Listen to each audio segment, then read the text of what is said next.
அனைவருக்கும் வணக்கம். தமிழ் புத்தாண்டு தமிழர்களுடைய முக்கியமான பாரம்பரிய பண்டிகைகளில் ஒன்றாக தாங்க இருக்குது. இது பொதுவாக நம்ம ஏப்ரல் 14ஆம் தேதி கொண்டாடிட்டு வரோம். இது சூரிய பொங்கல் காலத்துக்கு பின்னாடி வரும். சூரியன் மேசராசிக்குள் நுழையக்கூடிய நாள் அப்படின்னே சொல்லலாம். இது சித்திரை திருநாள் அப்படின்னு நம்ம அழைக்கப்பட்டுட்டு வருது. தமிழ் நாட்களில் இது சித்திரை மாதத்துடைய முதல் நாள் அப்படின்னு சொல்லலாம். அதனால தான் இந்த நாளை நம்ம தமிழ் புத்தாண்டாக பார்க்கப்பட்டுட்டு வரோம். புதிய தொடக்கம், பொன்னாளின் நாதம், பசுமை பூவும் பரிசுகள் தாவும், சூரியன் மேசத்தில் வானத்தை சேரும், விவசாயியின் நம்பிக்கையால் பூமியை நேசும், இயற்கையின் சுழற்சி வாழ்வுக்கு பாடம் இனிதாய் சொல்கின்றது காலத்தின் ஓட்டம், குடும்பம் கூடும் கலாச்சாரம் வாழும், நம்பிக்கையின் தீபம் நெஞ்சத்தில் ஏறும். இப்படி இந்த நாட்களுக்கு நிறைய சிறப்பான விஷயங்கள் இருக்கும் அப்படின்னே சொல்லலாங்க. நம்ம இந்த சித்திரை முதல் நாள், அதாவது தமிழ் வருடத்துடைய முதல் நாள் என்னென்ன விஷயங்களை செய்யணும், நம்ம எப்படி பூஜை முறைகளை கடைபிடிக்கணும் அப்படின்னு நிறைய பயனுள்ள தகவலை தான் இந்த வீடியோவில் தெரிஞ்சுக்க போகிறோம். வீடியோ ரொம்பவே யூஸ்ஃபுல்லாக இருக்கும், ஸோ ஸ்கிப் பண்ணாமல் பாருங்கள். நீங்கள் இப்போ தான் ஃபஸ்ட் டைம் நம்மளுடைய சேனலை பார்க்குறீங்க அப்படின்னா மறக்காமல் நம்மளுடைய சேனலை சப்ஸ்கிரைப் பண்ணிக்கோங்க. கூடவே இருக்க பெல் ஐக்கானையும் மறக்காமல் கிளிக் பண்ணிக்கோங்க. வாங்க வீடியோக்குள்ளே போகலாம். இந்த தமிழ் புத்தாண்டு பண்டிகையுடைய முக்கியத்துவம் என்ன அப்படின்னா, தமிழ் புத்தாண்டு பண்டிகை ஒரு புதிய தொடக்கத்தை குறிக்கக்கூடிய நாள்னு சொல்லலாம். இது பசுமை, அமைதி மற்றும் நலத்தை வரவேற்கக்கூடிய ஒரு நல்ல நாள். பண்டைய தமிழ் இலக்கியங்கள்லையும் சாஸ்திரங்கள்லையும் புத்தாண்டு ஒரு முக்கிய நாளாக குறிப்பிடப்பட்டிருக்கு. தமிழர்கள் பண்டிகையை குடும்ப ஒற்றுமை, பழக்கம், ஆன்மீகம் மற்றும் நம்பிக்கைகளுடன் இணைந்து பார்க்கிறாங்க.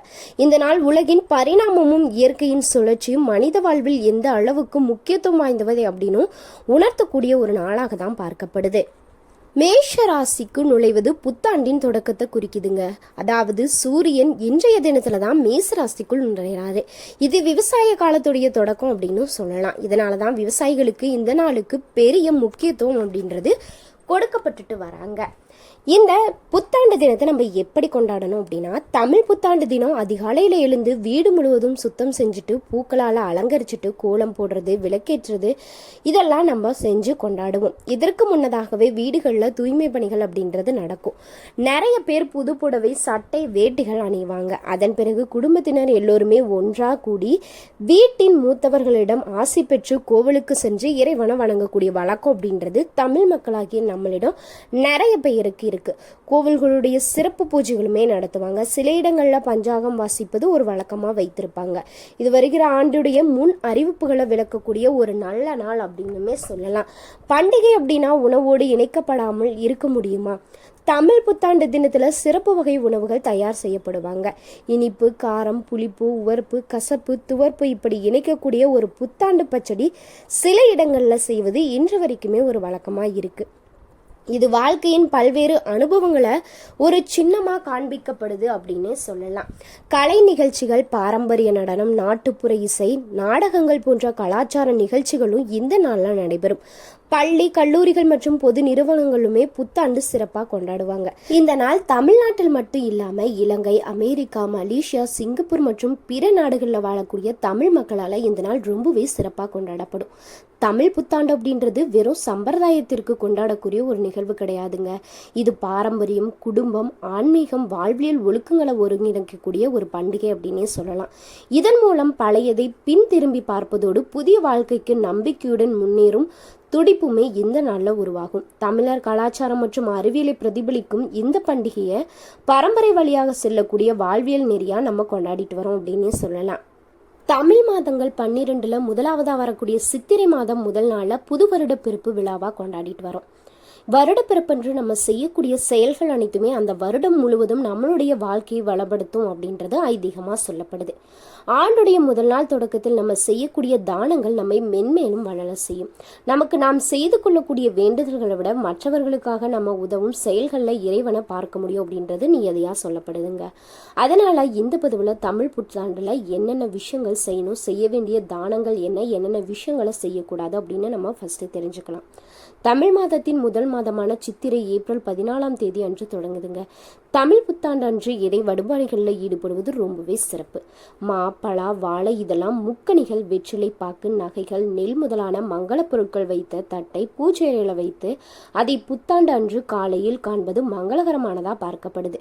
புத்தாண்டு அன்று அதிகாலையில் நீராடி கோலம் போட்டு புத்தாடை அணிந்து கோவிலுக்கு சென்று வழிபடுவது ரொம்பவே நல்லது. அப்படி கோவிலுக்கு செல்ல முடியாதவங்க வீட்டிலிருந்து கூட நீங்க சாமி கும்பிடலாம். தமிழ் புத்தாண்டன்று 6 சுவைகளும் இடம்பெற்றிருக்கும் உணவு படைப்பது தமிழ் மக்களாகிய நம்ம பாரம்பரியான ஒரு முறையா கடைபிடிச்சிட்டு வரோம் அப்படின்னு சொல்லலாம். பொதுவா நல்ல நாட்கள்ல பாகற்காய் சேர்ப்பது கிடையாது. ஆனா தமிழ் புத்தாண்டன்று அத்தனை வகையான சுவைகளும் இடம்பெற்ற படைகளை படைப்பது ரொம்பவே விசேஷம். அனைத்தும் கலந்ததுதான் வாழ்க்கை அப்படின்றத அறிய இந்த அறுசுவை உணவு புத்தாண்டுடைய தொடக்கத்துல படைக்கப்படுதுங்க. தமிழ் புத்தாண்டு கோடை காலத்தில் தொடங்குறது வருவதால வெயில் காலத்திற்கு ஏற்ற தானங்களை செய்வது ரொம்பவே நல்லது. ஜாதகத்தில் இருக்கக்கூடிய தோஷங்கள் நீங்க குடைதானம், செருப்பு தானம், விசிறி தானம் இது எல்லாமே செய்யலாம். அதோடு நீர்மோர் பந்தல் அமைப்பது, தண்ணீர் பந்தல் அமைப்பது போன்றவை செய்தால் உங்களுடைய கர்மாக்கள் அனைத்துமே தீரும். பறவைகளுக்கும் விலங்குகளுக்கும் வீட்டுடைய வாசல்ல தண்ணீர் வைப்பது ரொம்பவே சிறப்பு. இந்த நாள்ல கடைக்கு சென்று நீங்க தங்கம் இல்லைனா வெள்ளி நகைகளை வாங்குவது மென்மேலும் பெருக செய்யும். அப்படி வாங்க முடியாதவங்க கல்லுப்பு, மஞ்சள், குங்குமம், வெற்றிலை பாக்கு, பழம் ஆகிய மங்கள பொருட்களை வாங்குவதும் குடும்பத்துல மென்மேலும் லட்சுமி கடாட்சத்தை வளர செய்யும் அப்படின்னு சொல்லலாம். இந்த சிறப்பு வாய்ந்த நாளில் நம்ம என்னென்ன விஷயங்களை செய்யக்கூடாது அப்படின்னா, புத்தாண்டு அன்று கட்டாயம் எண்ணெய் தேய்த்து தலைக்கு குளிக்கவே கூடாது. பொதுவாகவே இந்து மதத்துல விசேஷ நாட்கள்ல தலையில எண்ணெய் வைத்து குளிக்க மாட்டாங்க. அசைவம் சாப்பிடுவது, நகம் வெட்டுவது, முகசவரம் செய்வது, முடி வெட்டுவது போன்ற செயல்களை இந்த நாள்ல கட்டாயம் செய்யவே கூடாதுங்க. வீட்டில் இருக்கக்கூடிய ஒட்டடைகளை புத்தாண்டு அன்று அகற்றவே கூடாது. வீட்டில் சேகரித்து வைக்கும் குப்பைகளை வெளியிலையும் கொட்டக்கூடாது. புதிய பொருட்களை வாங்கலாம், ஆனா வீட்டில் இருக்கக்கூடிய பொருட்களை அன்றைய தினம் யாருக்கும் கொடுக்கவே கூடாது. கடனாக கூட கொடுக்கவே கூடாது. குறிப்பா புத்தாண்டில் யாருக்கும் கடன் கொடுக்க கூடாது, கடன் வாங்கவும் கூடாது. தமிழ் புத்தாண்டில் செய்ய வேண்டியவர்களை செய்து தவிர்க்க வேண்டியவர்களை தவிர்த்து வளமாக வாழ தமிழ் அன்னையை வழங்குவது ரொம்பவே சிறப்பு அப்படின்னு தாங்க சொல்லலாம். இந்த நாளை, அதாவது சித்திரை முதல் நாளை சித்திரை கனி அப்படின்னு சொல்லுவாங்க. தமிழ் புத்தாண்டை கொண்டாட முதல் நாளே நம்ம எல்லாத்தையுமே தயார் செய்து விடணும். வீட்டை சுத்தம் செய்து பூஜை அறையில சுவாமி படங்களை துடைத்து வச்சுக்கணும். முதல் நாள் இரவே ஒரு தட்டுல மா, பலா, வாழை ஆகிய முக்கணிகளை வச்சுட்டு இதை கண்டிப்பா வைக்கணும். இது தவிர வேறு பழங்களும் வைக்கலாம். அதோடு கண்டிப்பா ஒரு எலுமிச்சை பழமும் வைக்கலாங்க. வெற்றிலை பாக்கு வைத்து வீட்டில் இருக்கக்கூடிய தங்க நகை ஏதாவது ஒன்றையுமே நீங்க வச்சுக்கலாம். ரூபாய் நோட்டு கட்டி இருந்தாலும் வச்சுக்கலாம். இல்லை அப்படின்னா ஏதாவது ஒரு ரூபாய் நோட்டு இல்லைன்னா சில்லறை காசுகளும் வைக்கலாம். இதற்கு முன் முகம் பார்க்கும் கண்ணாடி ஒன்றை வச்சிடணும். காலையில் எழுந்து கண் விழிக்கும் முன் வீட்டில் இருக்கிறவங்க அனைவரும் தட்டில் வைத்துள்ள பழங்கள், பணம், நகை ஆகியவற்றை தான் முதல்ல பார்க்கணும். பிறகு கண்ணாடியில் அவர்களுடைய முகத்தை பார்த்துட்டு மகாலட்சுமியை நினைத்து தட்டை தொட்டு வணங்கிட்டு அன்றாட வேலைகளையுமே நீங்க தொடங்கிக்கலாங்க. குளித்து முடித்த பிறகு விளக்கேற்றி வைத்த அந்த பழங்கள் வைத்துள்ள தட்டிற்கு தீப தூப ஆராதனைகளை காட்டி வழிபடணும். அன்று சமைக்கும் உணவில் கண்டிப்பா அறுசுவைகளுமே இருக்கணும். கசப்பும் சிறிதளவு சேர்க்கணும் அப்படின்றதுக்காக தான் வேப்பம்பூ பச்சடி, வேப்பம்பூ ரசம் கண்டிப்பா வைப்பாங்க. மாங்காய் பச்சடியும் வைத்துமே சமைப்பாங்க. இந்த உணவை சுவாமிக்கு படையலாக போட்டு வழிபடணும். பூஜை வழிபாட்டை முடித்த பிறகு வீட்டில் இருக்கக்கூடிய பெரியவர்களின் காலில் விழுந்து ஆசி பெற்ற பிறகு அவர்கள் கொடுக்கக்கூடிய பணத்தை நம்மளுடைய பணப்பையில் வைத்தால் செல்வம் பெருகும் அப்படின்றது ஐதீகமா சொல்லப்படுது. சில பேர், அதாவது பணம் வச்சிருக்கிறவங்க அன்றைய தினத்துல தங்க நகைகளை வாங்குவாங்க. இதே இல்லாதவங்க என்ன வாங்கணும் அப்படின்னா, அன்றைய தினம் புதிதா இந்த பொருட்கள் எல்லாம் வாங்கணும் அப்படின்னா அந்த வருடம் முழுவதுமே மகாலட்சுமி தேவி நம்மளுடைய வீட்டுல வாசம் செய்வாங்க அப்படின்னு ஐதீகமா சொல்லப்படுது. உப்பு, மஞ்சள், அரிசி, கற்கண்டு போன்ற பொருட்களை நம்ம வாங்கலாம். மகாலட்சுமி வாசம் செய்வதாகவும் மங்கள பொருட்களாகவும் பார்க்கப்படும் இந்த பொருட்களை தமிழ் புத்தாண்டு தினத்துல வாங்கி வீட்டுல வச்சிங்க அப்படின்னா அந்த ஆண்டு முழுவதும் வீட்டுல எந்த குறையும் இன்றி சுபிட்சம் நிலவும் அப்படின்றது தமிழ் மக்களாகிய நம்மளுடைய நம்பிக்கையா இருக்கு. வீட்டுல மகாலட்சுமி அருளும் நிறைந்திருக்கும். புத்தாண்டு அன்று பசுமாட்டிற்கு அகத்திக்கீரை, கோதுமையாலான உணவுப் பொருட்கள் இதெல்லாம் உணவா கொடுக்கலாம். முடிஞ்ச அளவுக்கு 2 பேருக்காவது அன்றைய தினம் அன்னதானம் கொடுக்கலாங்க. இன்னைக்கு வீடியோவில் தமிழ் புத்தாண்டு, அதாவது சித்திரை முதல் நாள் சித்திரை கனி காணுதல் அப்படின்னு சொல்லக்கூடிய அந்த நாளில் நம்ம என்னென்ன விஷயங்களை செய்யணும், என்னென்ன விஷயங்களை செய்யக்கூடாது, எப்படி பூஜை முறைகளை கடைபிடிக்கணும், எப்போது தொடங்கி எப்போது முடிக்கணும், நம்ம என்னென்ன விஷயங்களை செய்யணும், அன்றைய தினம் என்னென்ன பொருட்களை வாங்கணும் அப்படின்னா நம்மளுக்கு மகாலட்சுமி வாசம் செய்வாங்க. இதெல்லாம் தாண்டி பூஜையில் என்னென்ன பொருட்களை பயன்படுத்தணும் அப்படின்னு நம்ம நிறைய பயனுள்ள விஷயங்களை தான் இந்த வீடியோவில் தெரிஞ்சிருப்போம். இந்த வீடியோ தகவலானது உங்களுக்கு ரொம்பவே பயனுள்ள வகையில் தான் அமைஞ்சிருக்குன்னு நம்புகிறேன். வீடியோ பிடிச்சிருந்துச்சு அப்படின்னா மறக்காமல் லைக் பண்ணுங்கள், ஷேர் பண்ணுங்கள், கமெண்ட் பண்ணுங்கள்.